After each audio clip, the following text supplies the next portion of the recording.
Bonjour, bande konange zanga mamluba. Hey, oeza bwaluba jikema. Nazo mona circulation que Jean-Pierre Bemba aza kosenga na peuple congolais ba se mobiliser pour na accueillir roi ya Belge na reine ya Belgique, kuna s'occuper ya Belgique. Jean-Pierre Bemba, I had such a high esteem for you. I did. Bien kozalaka no calme, bien korula biso accepta l'inacceptable nano o explica biso te zalaka eloko nini, but I still sympathized with you. I did. Mais o disappoint nga beyond le terme ko disappoint ngai. Pona ozala mtema mababu ko envers nous le peuple noir. Hein papa? Pona ni bino ba makila mel mixe oyo, boza ngambo, boza liability pour la race noire.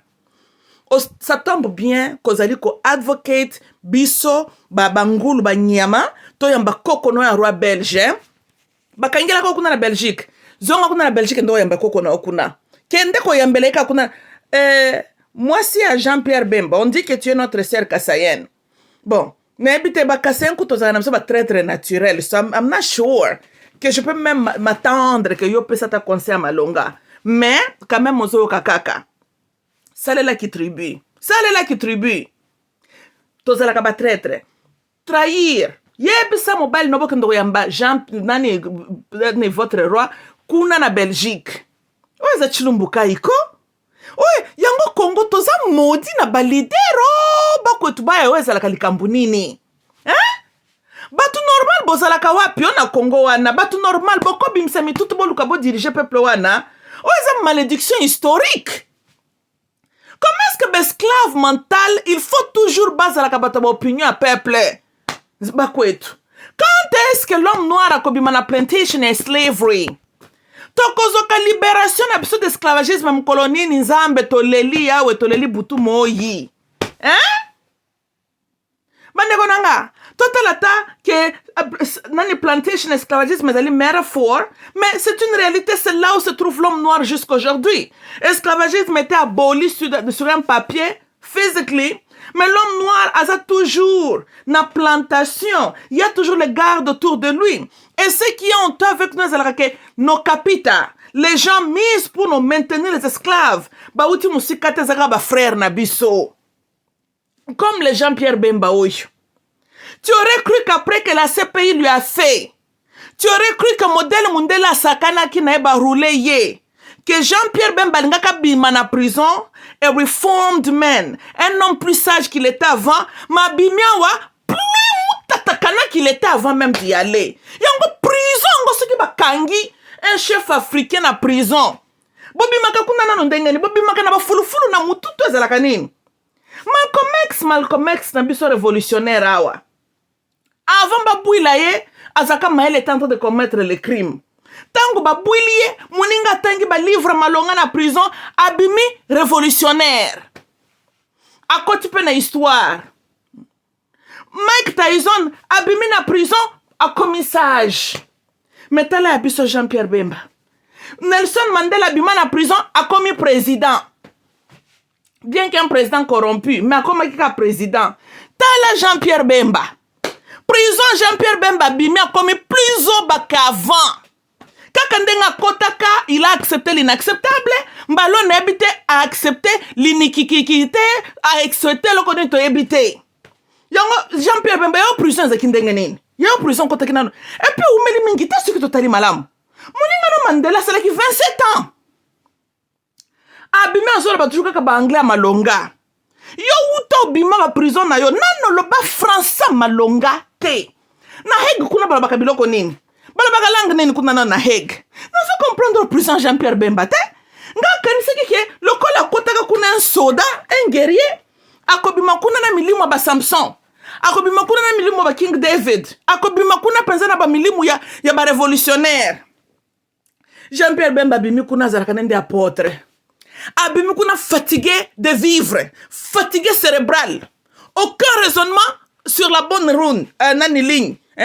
Yango baninga no bakotaka prison ba otanga ba livre parce que ba activité muso zalaka te kuna. Malcolm X akotaka prison zaka ko yiba. Ba bouilie abandi ko tanga ba livre. Comment on peut espérer en vous comme le leader tant que vous n'avez pas ko tanga ba livre te? On t'a donné 10 ans. sans distraction pour yotanga ba livre. Ba livre ba Simon Kimbangu, ba Nkimpa Mvita, ba grand révolutionnaire, ba Halisi Sepe Selassie à Ethiopia, ba Bob Marley, nyonso no koko otanga ngote penza Jean-Pierre Bemba. Hein? La race nord, nous avons connu de grands révolutionnaires, de guerriers. Okoko otanga ba livre na bangote, yango yokuna na prison bando sa biloko nini. Na pesi faute na ba congolais. Bomoni, bozeka okendo ko visiter kaye kuna, bo créer ba distraction. Hein? Ou les boutiques à fin de kuna 10 ans à solitude pour à réfléchir à la méditation. Quand on visite Pamba Pamba, visite Pamba Pamba. Regardez maintenant les résultats. L'homme, c'est comme si le nègre était en vacances qu'on a pendant 10 ans. Hein? Abîmé pour lui la vie, business as usual. T'as besoin de quoi ça bat. Baganda yamba. Kende ko yebisa koko no kuna na nani na gemena. Akende ko yamba. Jean nani Philippe bakoko Philippe bakataka bakoko no maboko n'est-ce pas? Regardez-moi Jean-Pierre Bemba. Où est-ce qu'il ndoki te oyo? Jean-Pierre Bemba. Au lieu qu'il ndoki kimukolo, ou bien baluba balie sio soso na bangwane beli sakabatu mutu. Balie so le nzolo achilwa benyi na le shime bebi so mutu to likambunini. Hein? Madame Bemba. Famille no bolambeli Jean-Pierre Bemba likambuni. Eloko ni bolambeli ye. On dirait bo pesi soso mabe. Parce que nani mwana mobala bato ngambe équatorien koko bimazolo bababuzoba ya modèle oyo. Et pour lui garder lui-même azo komango publiquement. Bo pesi bloko nini ko? Hein? Bali bo point bozala modèle, point mo ko pesa ba fufu na ba soso mabe. Mwana mbala batazala kata mo normal mukie. Azala kata na courage ko bundisa ba Museveni na bakagame na bakabila oyo. Balu babake ko ti ko memele ba fufu na ba soso mabe kuna na Hague. Encore Etienne Tshisekedi pa kende ko tala ye. Bato babebisi bongo ak Jean-Pierre Bemba za baluba balambele ba fufuna soso mabe. Jean-Pierre Bemba sanza ba fufuna oliaki na ba soso na baluba sanza yango babulu ki jo mutu Jean-Pierre Bemba mutu zo sala subiente baluba ba pesi soso mabe yango abimiawa depuis abima boloko Jean-Pierre Bemba ko kaka susu ko lobate esprit qui sont dans lui et kota faillite ou les fanda ne kasi calme le ko la kota en faillite. Azo koma babuzoba na ba et puis na français. Jean-Pierre Bemba. Yo et puis tango zo ba j'exhorte à peuple congolais. Kasi tipo koko no atangisa ki bango classe.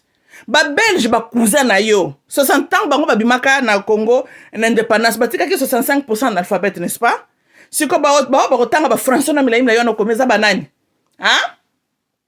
Po le 1% na Congo ya ba riche na nde ba bi français ngo po bana bango batanga kana poto. Majorité peuple congolais français to swana baza bazo nyokola bazo mona pasi yo na famille no boso s'accumuler ba wealth na bino vous en foutez yo tangisa ka peuple congolais otongela école français no commun na papa nan ba ketanga ngo même kuna na gemene siko uta ba français no commun na ba kotanga ngo hein ata na boende ba kotanga ba français na yo komi boni boy comme na mobile oyo otonga ki ba école kuna na ba boende na ba gemene kuna po ba do tanga ba boni ko comme ba français mila yiboy hein. Ba belge batongela kiso ba école combien? Belge atangisa ka bakoko na biso boni. Hein? Français, j'exhorte à paix. Mes patriotes congolais. Kende ko exhorter ba patriote no belge. Na ba portugais kuna sekatata no ya utaki. Hein? Pani boza ba métissa, nyonso kindumba ya l'homme zaïrois. Hein? Bolingi ko garder vos amis dans vos pantalons té.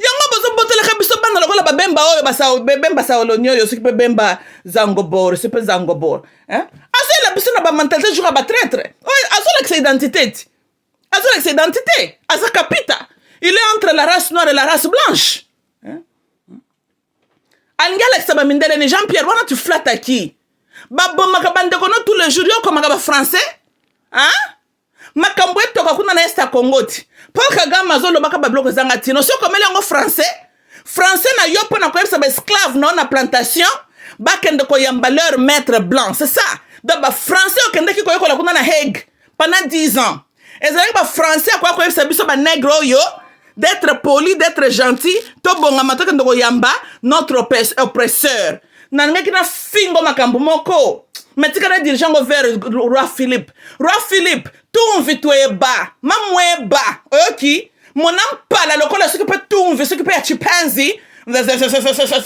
koko ya Kongo ya koko na yo ozolanda kaka pona za permis ko ba makambo mususu te nakolo ba soki molimo e matinga bien te tout vitoeba okinga tango bozalaki kuna na Congo 84 fait pour le Congo? Hein? Qu'est-ce que la Belgique a fait pour le Congo? Hein? Belgique a joué rôle de regarder Congo toujours en position 3e pays du monde, pays de tiers-monde, n'est-ce pas?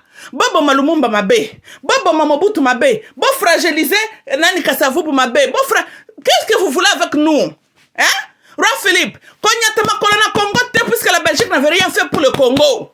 Tout fina yo, e bembe na yo, na mama na yo, na famille na mobimba king nani, ki king no super Philippe, tout vito e ba, et puis ça king ya Congolais te.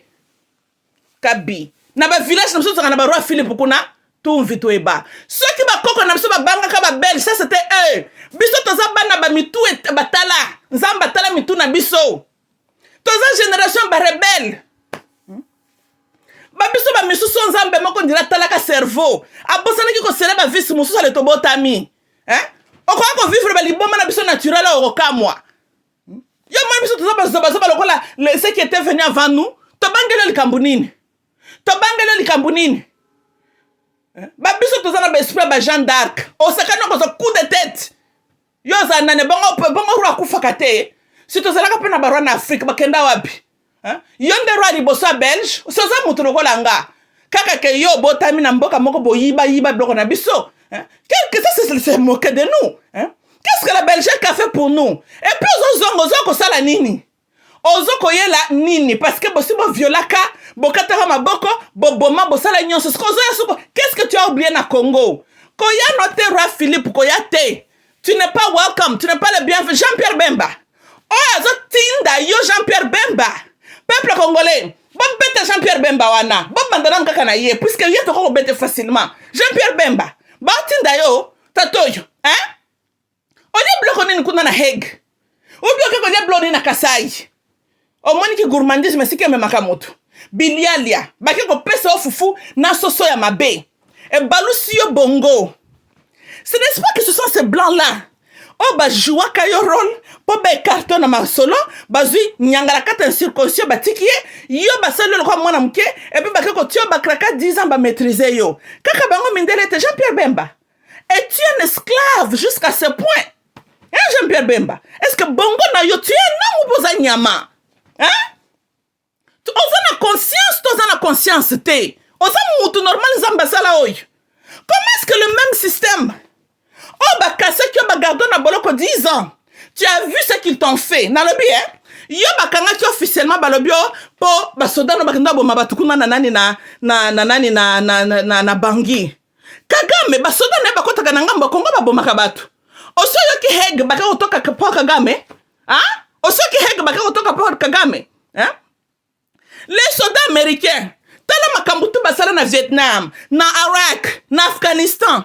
Osoka batog hega teli président américain mandat d'arrêt mais yo bakende ko boulot tu n'étais même pas président et tu n'as pas envoyé la RCA tu étais là sous l'invitation ya super bola c'est ce qui peut bola na bango kuna yo batela ki mandat d'arrêt pour nanine et tu as perdu 10 ans de ta vie pour payer ce espace na nyangala katwa mututi anyonga bande kona yo tu sors de la prison. Tous les Congolais te bêtent les ma boko. Même moi, je n'étais pas contente quand on t'a arrêté. Je t'ai regardé comme mon frère. Qu'on a arrêté par le système. Mais tu sors. On a comme l'exception que tu es un esclave mental. Que tu es un service yaba blanc. Jean-Pierre Bemba. N'a quoi attaquer yo si ça va coûter ma mort, je vais le faire. Parce qu'au grand jamais, gars de mon vivant, on continue à traître à noir. Oh, bah, pour nous garder dans la plantation d'esclavagisme. Oyoki, to kufi assez. Enough is enough. Yebisa tout vite à Belgique no kufa na plantation esclavagisme ya koko na ye. Oyoki, kabi. Basa kini kuna na gemena. Zoba na mobali. Bat bazo mono ngambe na mobali. Bolole. Table ko so comme ba français zangatina.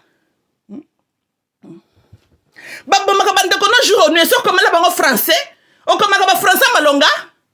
Fata arena taka. Tout vite bas, ok? Tout vite Jean-Pierre Bemba. Tu mérites ma injure, tu ne te respectes pas. Un espèce d'un esclave, bololé mobali, nègre. Ozoka, ba mindele tout fina bango ke bakenda bimso na prison après 10 ans. Il fallait pas continuer à maintenir Yokuna, un nègre. Tu es un nègre. Ou ta koko na yo. Tu mérites de me kufa comme un esclave. Parce que tu refuses de te libérer. Un espèce d'un esclave. Koufa la plantation na oyo moko. Nyama. Kabi. Comme tu manges à la table avec ton maître blanc, nous allons maintenir un esclave, n'est-ce pas? Ton vitoeba. Ok? Une espèce de représentation de l'injustice de Dieu sur la terre. Hein? Parce que tu le colles fa koufa ta kuna na prison ngoti. Nzamba ja préserver la vie. Pour bimon comme la français buzoba. Baninga no bakota la prison bazoko bima ba révolutionnaire. Baninga no bakota la prison ba bimi bazak déterminé plus qu'à jamais de combattre pour leurs frères et sœurs. Yo continue en prison tu seras un peureux. Nyamen esclave. À tous les milliards devant mes yeux tu es un esclave. Une espèce d'une fourmi. Kafara ba mindele. Ba boma atako boma mbaloyo. Zongo kuna na hege bisika utaki tu ne vois absolument rien. Obimela kina nani? Obimela kina mpona nini? Obimela kina nini? Poza la katana na ba testicule ta ko tellement en face ya Kabila. Mwembe na mobali. Kabila foni so kuna na aéroport na tarmac journal mobimba. Onga fungola ta munoko.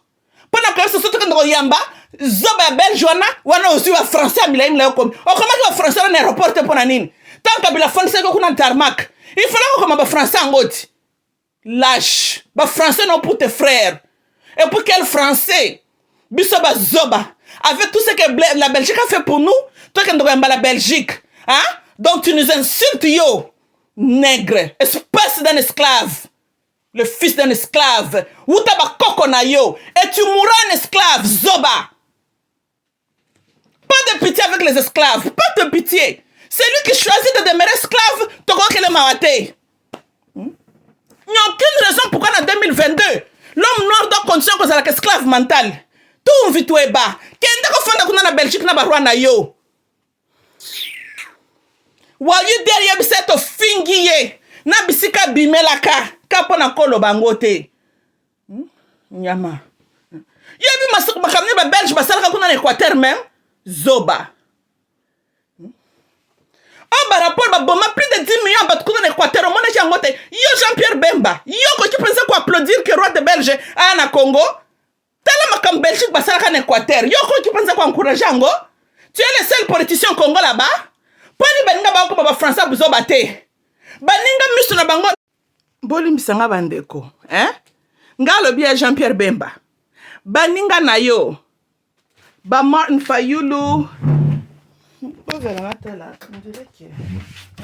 Boli misanga bandeko. Ah, mwana mtaotaki en classe, hein? Fallait que fongo la porte, hein? Jean-Pierre Bemba. Baninga na yo nani moi Fayulu, hein? Baninga tout ba tellement en train de soutenir bande ko na sokuna na est ya Congo. Tozolanda Congolais nyonso lelo tozolo ba masola fard na mukunoko. Tozo encourager peuple congolais ba zo conscience, hein? Opposante batutu ba bi ke awa ça n'a rien à voir avec fard que ezali kambia mboka li kambia mabele. C'est comme ça que les leaders se comportent. Talayo, radio silence, n'est-ce pas? À l'état où on comme français, pour nous encourager biso, token de koyamba. Le roi qui représente tout ce qui est wrong avec la société congolaise aujourd'hui. Ceux qui congolais les ont payé tout ce que nous sommes en train de payer. Ezali et résultat, il y a Moussala Malamba belge basala la kabiso kuna pendant 80 ans.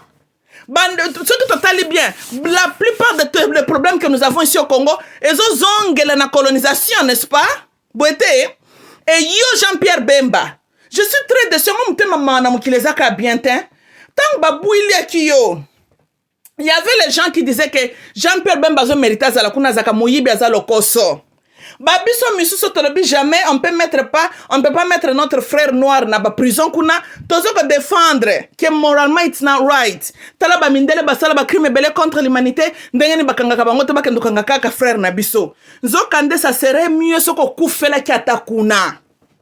Ozolanda donc obimisi ba biso to bandeki ko kozala contre ton arrestation to bimi bazoba. Oh penser c'est injustice ya Nzambe. Jean-Pierre Bemba, ozalaka na opo obèse. Okoko salarié cardiaque kunate parce que tu ne nous sers à rien. Oza inutile à la société congolaise. Et ce qui est étonnant, yo, tu es soi-disant équatorien. regarde tango bamindele bazwa kozwa bakauchu na Équateur bakata bakoko no bamaboko kotata na baneto komona baimage et toi tu peux te lever encourager biso tokende koyamba le roi là à bras ouverts. So le blanc continue à utiliser les mêmes tactiques, utiliser les nègres faibles de mentalité pour maintenir les noirs mosusu disciplinés sur les champs de plantation. Nde rôle yozo joué Jean-Pierre Bemba okufa tako kufa nangaki na fingo makambo salité moko kondimate je te déteste oza une espèce de nègre un traître tu mérites la mort ozo mérite ta vité ozo mérite ba pendre yo sur l'arbre comme on pendait les noirs par les blancs. C'est comme ça qu'on doit te faire Jean-Pierre Bemba ozolanda un noir qui trahit les autres noirs, un noir qui travaille na cause ya bamindele contre ses frères et sœurs mérite la même mort que les blancs nous avaient imposé. Ozolanda tumvitweba kufa banzinzi balia cadavre na yo ozolanda mutu mabe ndoki sorcier les travailleurs de nos agresseurs, hein? Servant d'agresseur nabiso, un esclave, utaba koko na yo, DNA akotengama, DNA maudit, adene pola, zoba na mobali, kajingi katatakana, zoba. Tango komi ba français wano kanise bimisa kyo nani, c'était pour plaire qui? Esclave mental. Biso tozo ko lutter to libérer Congo. Congo est un grand pays na kati Africa. Ceux qui congolais le leur commis conscient et quoi affecter toute la région et quoi affecter Africa. Maintenant la batuloko la ba yo Jean-Pierre Bemba. Ozolingo zongi sa biso ba 80 ans en arrière. Quand l'homme congolais est en train d'applaudir le roi belge, tout vite ba koko na yo. Oyokinga kende ko bana koko na Portugal kende ko applaudir na ni roi Philippe na yo. Kabi. Na linya makala na biso ya makila na biso ya roi Philippe azam konjina biso mkolonine. Aussi que ba belge ba comme ba journal na bango, les belges mobilisez-vous pour accueillir le président zaïrois Zoba. Mwana moka ki zengi. Mobutu azala kana les journalistes belges chef au bando comme makama be sur Mobutu, n'est-ce pas? Est-ce que belge a sa importance? Na un chef africain comme tel? Est-ce que leurs journaux ba qui comme mobiliser ba belge? Ba kende ko s'incliner devant un leader zaïrois? Ou ta même époque à Mobutu? Tout vitu eba. Telongi mabe. Falo kufa kuna na Hague. Mobali ba lesa soso ki zenge pa baluba. Ki zengi na tata bolole. Oko finga mapoza bolole a mobali ya solo zoba.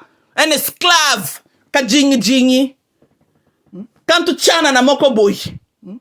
Tu as eu la chance de la vie au botami d'une famille, ton père quand même avait le Kantuku Bianza.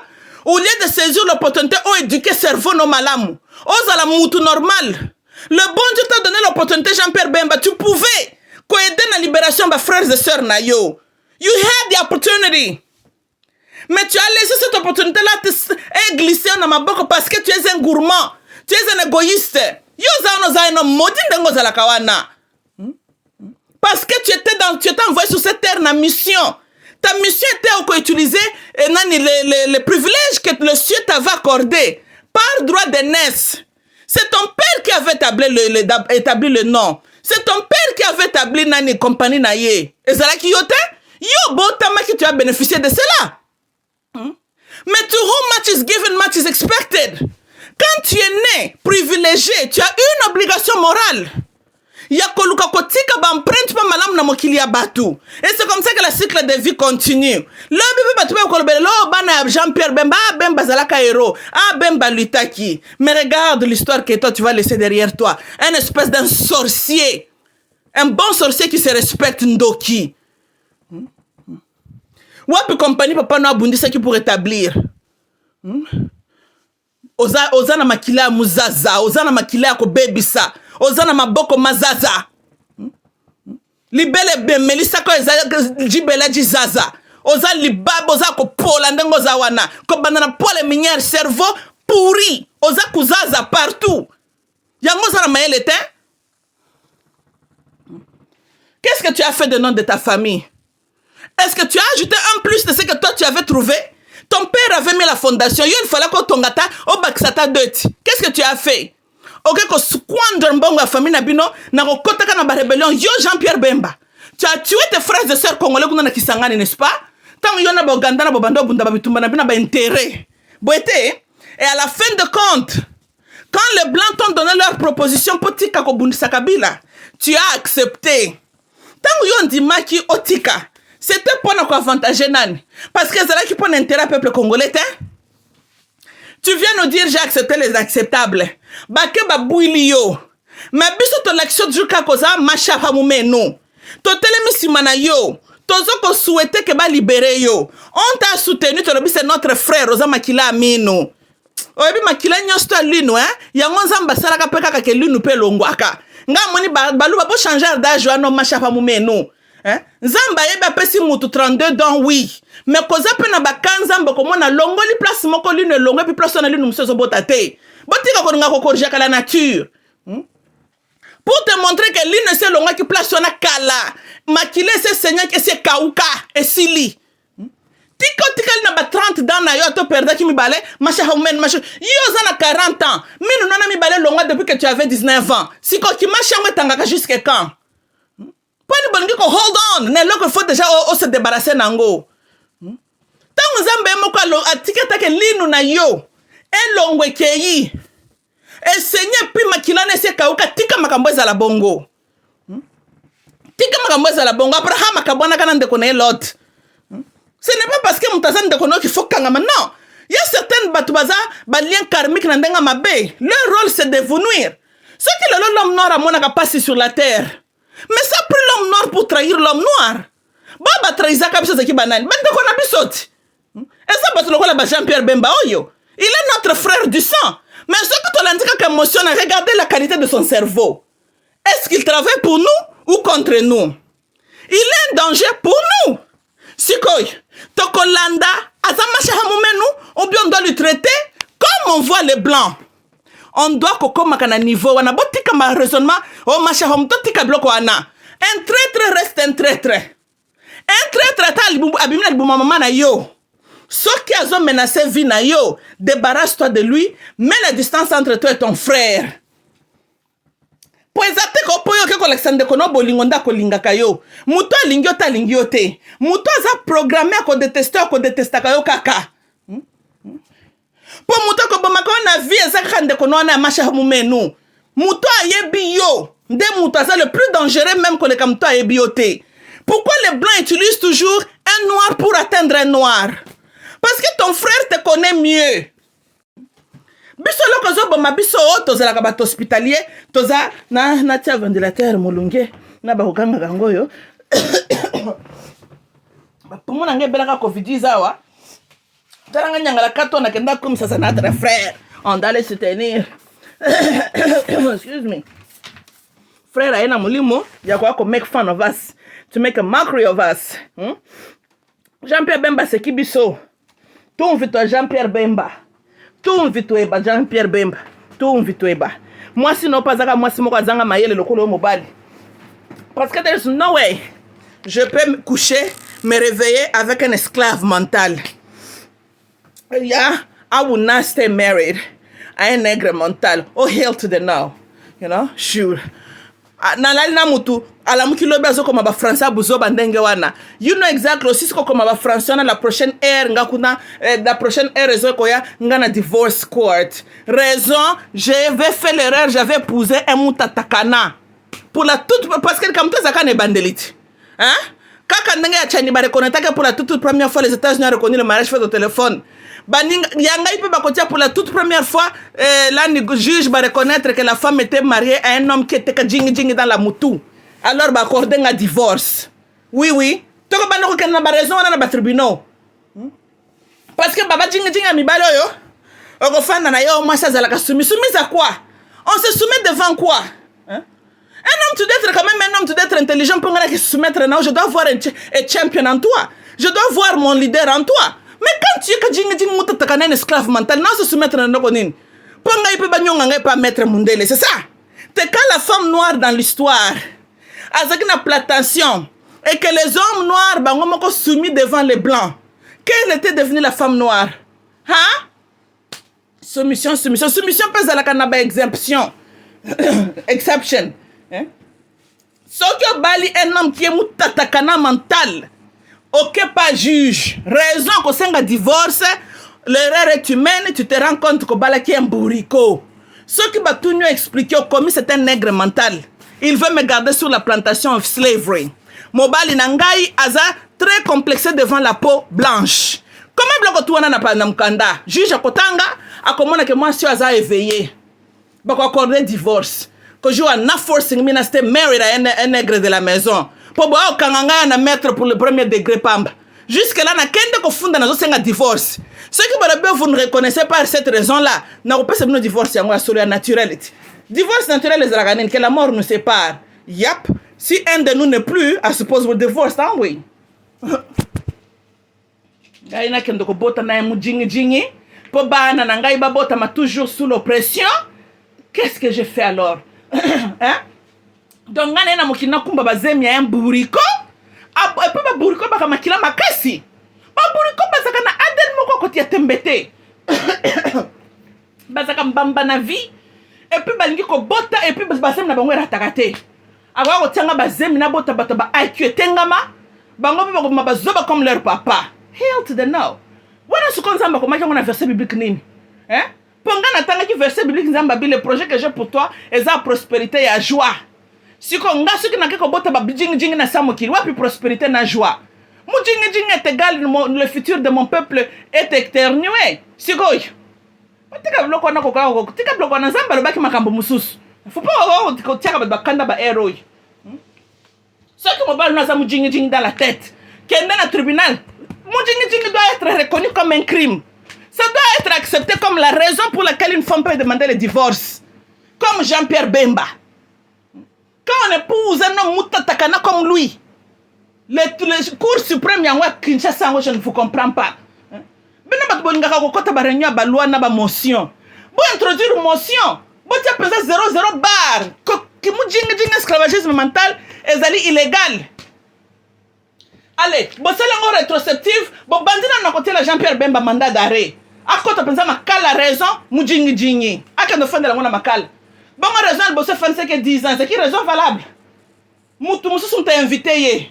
A comme Namboka, on a basoda ne peut pas copier. Mais il y a pas de ces 10 ans. Est-ce que peut avoir raison côté Ngamati? Pour que Gamazana, bah c'est pas Kangi, alors, vous savez que n'a raison. Beaucoup de motion, Moudjingi kuna za crime. Bon, bouilla nan Jean-Pierre Bemba ana. Comme ça, na makala toi que travaille ba rendre visite. Bande ko boza na mela mai. Moi, je suis attention à ce que je suis patience. Tozo lutter. Biso tozana bitumbe zana ba voler belé. Hein? To bitumba na biso zakana niveau ba Rwanda te. Tu sais que derrière makamutone ça en Afrique c'est toujours nos colons. Hein? Que ce soit la France, la Grande-Bretagne. Them people basaka toujours si ma ba cauchemar oyo. So tozo ko lutter ko conscientiser l'homme noir. Na bana na biso.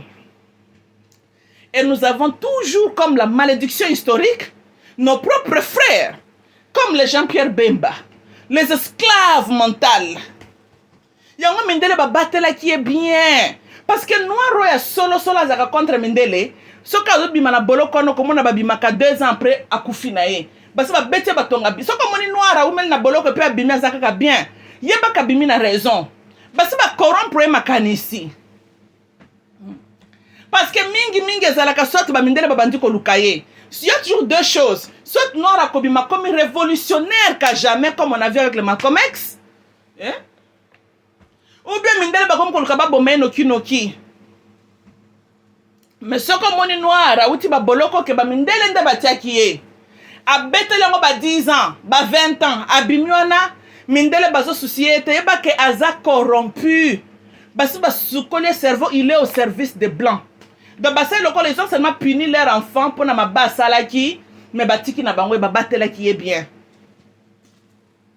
Mohamed Ali commence à parler contre les blancs. Basa lenin, ba ko bete tonga, ba commissaire ba perte ta mémoire, abandi lenga pamba.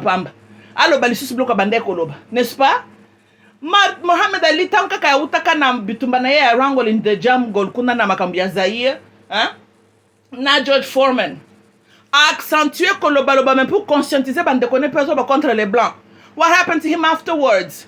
Balukinda in bakoko kankise munoko wana. Boite, c'est comme ça que les blancs toujours fait. Bota la Jean-Pierre Bemba. He's there, afandine bien. Bazoko tungise ete cause mutune déjà he works for them. Il ne travaille pas pour nous. He's a traitor. Jean-Pierre Bemba est un homme yakoboma, c'est un homme à quoi battre. Nous les vrais noirs, il faut abattre Jean-Pierre Bemba. He's a danger to us. Ce n'est pas notre frère. Il est notre frère dans la couleur de sa peau. Mais he's dangerous. Parce qu'il va utiliser le lingala, il va utiliser le kimongo pour jouer dans l'émotion nabiso, mais il est au service de l'oppresseur nabiso. Bande connaît bazoko kufa na Congo jour et nuit. Assez a commis français. Assez a lobeliango français Jean-Pierre Bemba. C'est pour na ko benga biso to kendo ko yamba, bato baza la base ya tuerie de nos frères et sœurs. Jean-Pierre Bemba mérite rien de moins que carrément Babomaye. Oui, oui.